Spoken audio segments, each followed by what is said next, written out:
2005 Jeep Grand Cherokee from 2005 to 2010, 4.7 and 3.7 similar. Not sure about 5.7, but certain things are the same, like removing the grille on the 5.7 as well. We're going to do the radiator, and that's what it looks like at this time. Before you start working on the radiator, just make sure the car is cold. The drain plug is on the driver's side. Drain the coolant into the pan, and while this is happening, by removing 6 of these retainer plastic clips, remove the grill, hooks to the bottom, and remove. And that's how it looks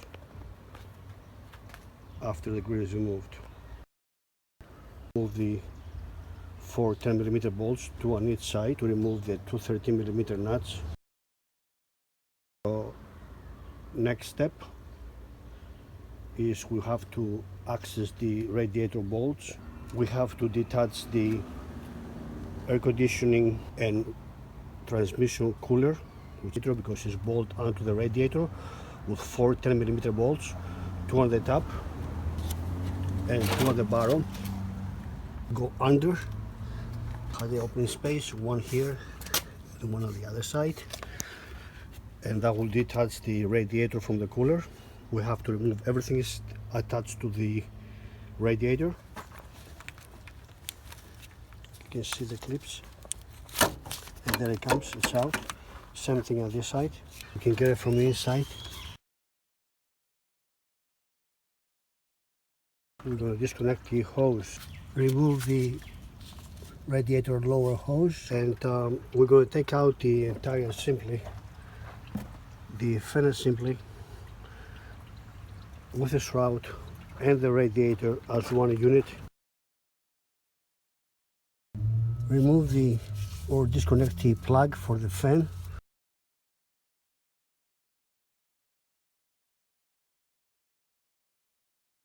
Next, we're going to remove the cooler lines.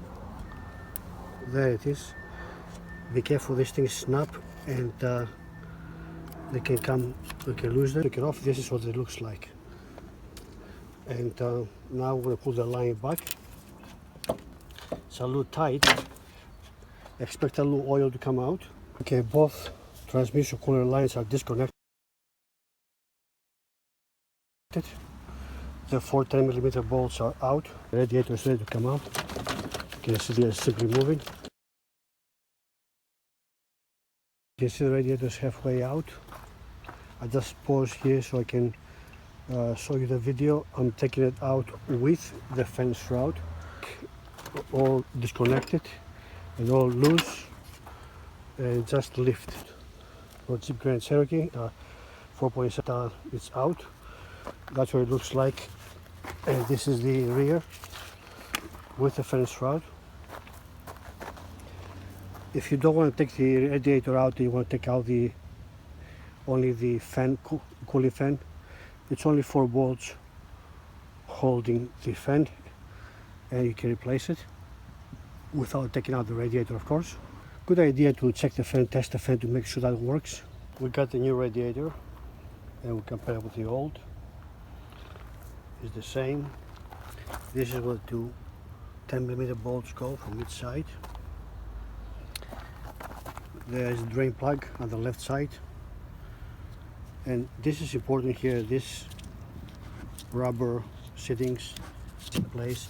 If the radiator didn't come with it, use the old ones, nothing wrong with it. This one came with it. This is the 4 bolts for the fan. We can put the fan on right now. This is what it looks like at this time. The oil cooler, put that way, and I use this whatever you have to hold back the transmission cooler, one on the other side. I clean the area a little bit, I put a little primer on it. So now the area is open to drop it in. You can drop it in carefully, put a cardboard here or a towel, so you won't damage it on the way down. 4 10mm bolts, and we'll drop the entire assembly in the car. Okay, we're going to drop in the new radiator with the fan assembly.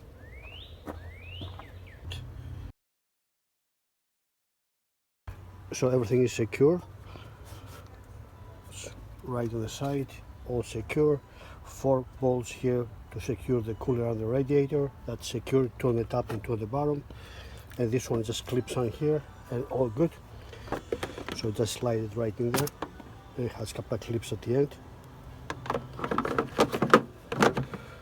Just find the home, click it in to make sure the repair is correct. This here is also attached. Don't forget that it clips onto the radiator. The new one does not have it. Get from the old one. It's one here and one on the bottom too.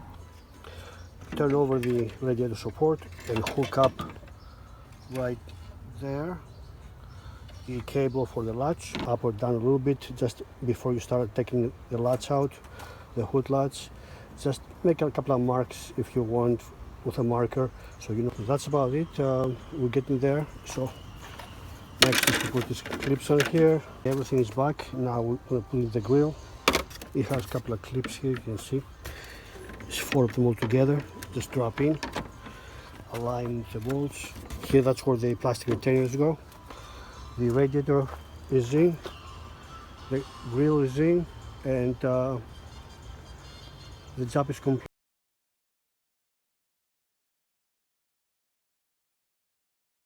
This is what it looks like, and it's a good time to put a little bit plumber's tape, like a little Teflon or whatever they call that, when you're done with it, so it won't leak, not even air. So at this time we're going to fill the radiator and make sure that the reservoir is also where it's supposed to be, somewhere at the top here. And we're going to start the engine, turn the heater controls on to full, rev the engine to about 2500 to 3000 RPM for about 10-15 seconds. Shut the engine off. Remove the radiator cap again, make sure there's no pressure, just stay back a little bit. Move that little screw. And sometimes when you open the radiator cap, you can see it's full, but the moment you take out the bleeder screw, it goes down because it's still in the system. And by revving the engine, it just forces to go around it. So when we fill up again from the radiator second time, and when it comes out from here the second time, that's when we're going to put back the bolt with the sealant, and that's done with it. Okay, we'll turn the heater controls on and we'll rev the engine to about 2500, 3000 RPM. Open the radiator, just be careful. Press down where it is carefully. Could be pressure in there. It is pressure in there. And look at that, almost to the top.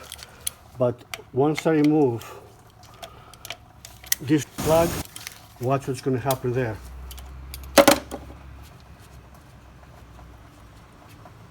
You see it? It's all gone. We'll fill up the coolant from here. The moment it comes out, we all set. Put a little Teflon or whatever they call that plumber's tape. You don't want to leak any air from there or anywhere from the system. Let the engine run and check for leaks and anything else. So let's fill up the coolant. Okay, engine is running.